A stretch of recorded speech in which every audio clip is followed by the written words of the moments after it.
Hello, I hope you're having a fantastic Sunday morning wherever you are around the world. I'm Mick Meanus. You can find me on Facebook. You can find me on Twitter, Movies TV Mad. And this is my Facebook page, Doctor Who is Forever. A grand total of 8 likes. I'm here to talk about last night's Doctor Who episode, The Girl Who Died. So what did we make of it, boys and girls, and you in between? I absolutely think that this season's Doctor Who has been outstanding, and last night's episode is no exception. I really enjoyed it from beginning to end. As usual, it's the outrageous mixed responses that sometimes I just don't get. Everyone's entitled to their opinions, but people getting annoyed because the rock and roll theme's not there anymore. People are frustrated, I think, because Maisie Williams' character wasn't Susan, wasn't Jenny. She was never going to be that. Stephen Moffat was very honest that she was never going to be a character from the past, but she's a lot more important than that. Now, if you remember, when Davros asked the Doctor in the first 2 episodes of this season why he left Gallifrey, and the Doctor really wouldn't answer him. I just wanted to explore, and Davros pretty much calls him a liar and says the reason, he gives him a reason and mentions a reason why he ran away.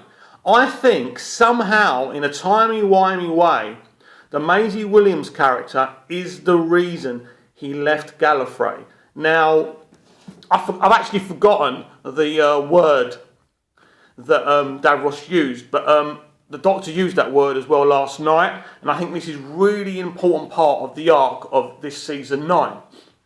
Now, if we compare season 9 so far to season 8, I liked season 8, but I've just found season 9 so much richer. I love the fact, I loved everyone last night, a lot of people last night saying, oh, the aliens weren't very good, they weren't very memorable. Well, not every alien has to be memorable. I liked them. I thought it was an interesting concept, but they weren't the main point of the story. That's what people were missing. The whole thing was the twist coming up, and of course, what a delight that we saw the David Tennant flashback and seeing the reason why the Doctor made himself look like the Fires of Pompeii guy. Brilliant, so he can remind himself to save the Maisie Williams character. Sorry, I'm using her real name. As I said to you before, not very good with any names at all. I know the Doctor and I know Clara. Now, the only thing with this season I can kind of nitpick about is Clara. Last year it was all about Clara and less about the Doctor. This year she seems to become a kind of substitute, hasn't she? She's become an agony aunt to the Doctor. She's giving good advice, but she's not really the main reason. This kind of surprises me because this is her final season. You would have thought they would have created something really special to kind of give her a send-off. And of course we're only like a quarter into the season, so that's still possible. So we're still no clearer in finding out what Clara's exit story will be.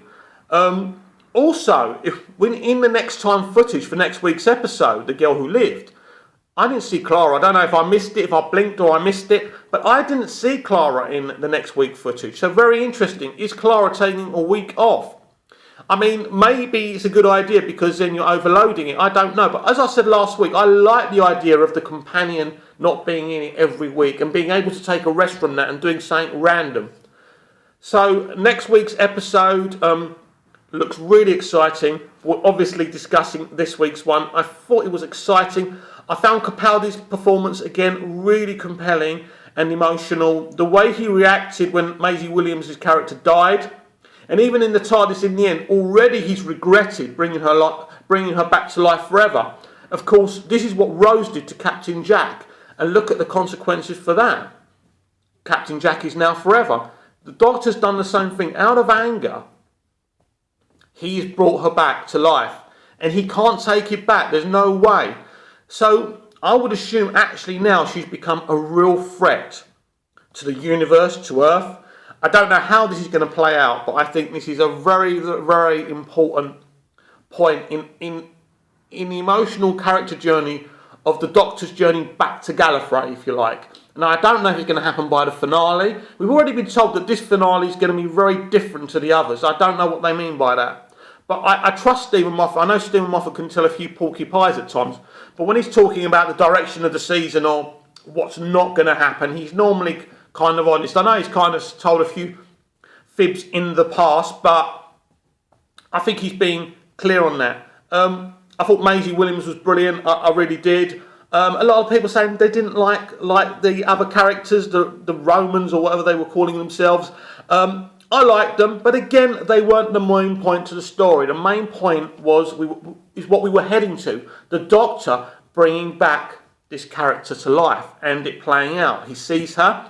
He kind of recognises her, but he hasn't met her yet. So he's looking at his 2000-year diary, which I thought brilliant, really big. Now, a lot of Sonic Shades haters will be happy because they were broken. Unfortunately for you, they're actually, I've seen them, well, I don't know if you saw them, but I certainly saw them in the Next Time footage. What's obvious about this season of Doctor Who, it's purposely very different to the others, which I like. And Stephen Moffat's always tried to be different, but this different is really working for me. It's really unique, it's really intense, and it's really suiting Capaldi's Doctor. Rather last year, I think, we were telling you who stories, but they didn't particularly suit this Doctor, even though I enjoyed it and I thought Capaldi and Coleman did really well with them. This year, I just think it suits this Doctor and this companion. And I think I'm so excited with what's to come as well. But sticking to this episode, I would certainly give it again an 8, 9 out of 10. I enjoyed it that much. I thought it was a great story. I thought it really rolled quickly. I wasn't sitting there going, oh, we only 10 minutes into it. It can happen with TV. Never happens for me with Doctor Who, even when I haven't particularly enjoyed an episode. But yeah, I thought it was a really good story that was creeping to something exciting. You could tell that there was going to be some kind of twist. And the emotional volcano, no pun intended, until the Doctor actually remembering why he decided to look like the Fire of Pompeii guy. And I thought that was brilliant. Always great to see the 10th Doctor, but also was great to see a little flashback of Donna Noble. You never know. You never know. We may see Catherine again in Doctor Who. I know you're shouting at me. Some of you are saying, we don't like her, she shouts. And some of you are saying it's not possible or plausible. But it's always possible for anything on Doctor Who. And that's why I love it so much. But unlike other sci-fi genres, which I love, like Star Trek and Star Wars, there's always this compelling emotional beat in Doctor Who since it's come back. And that's what I really adore about it. I just think it's on another level in that tone. And I think the tone of this season has been perfect for me. It's the kind of thing that I want to see. And I think Capaldi has been very much involved this year. And I think that's a good thing. A lot of people are moaning that, bringing back someone to life, it's happened so many times. Well, in a 50-year TV series, you're going to repeat some concepts, aren't you? There's nothing wrong with this concept, but this is a different concept because this character could become a real threat and could be the very reason why the Doctor left Gallifrey. Even though this is the future, how does that affect him running from Gallifrey? Well, this is a time-travelling show. Anything's possible. Could she even have the power to time travel with what the Doctor's done to her? I don't know. I only watch episode to episode and I don't get them earlier than you, so I don't know. But thumbs up from me for this season of Doctor Who so far. The girl who died, absolutely brilliant. Getting better and better and better. And actually the two-parters are actually making this season feel more richer, aren't they? Like we're getting something a bit different. And the cliffhangers are good because they're not just thrown in there as cliffhangers. Russell T Davies always said, I don't mind cliffhangers as long as they're not just done for cliffhangers' sake. And I think that's important when you're writing these episodes. I think it's been absolutely perfect. I thought Jamie Matheson and Stephen Moffat wrote a great episode together. I think it's them two writing next week's episode as well.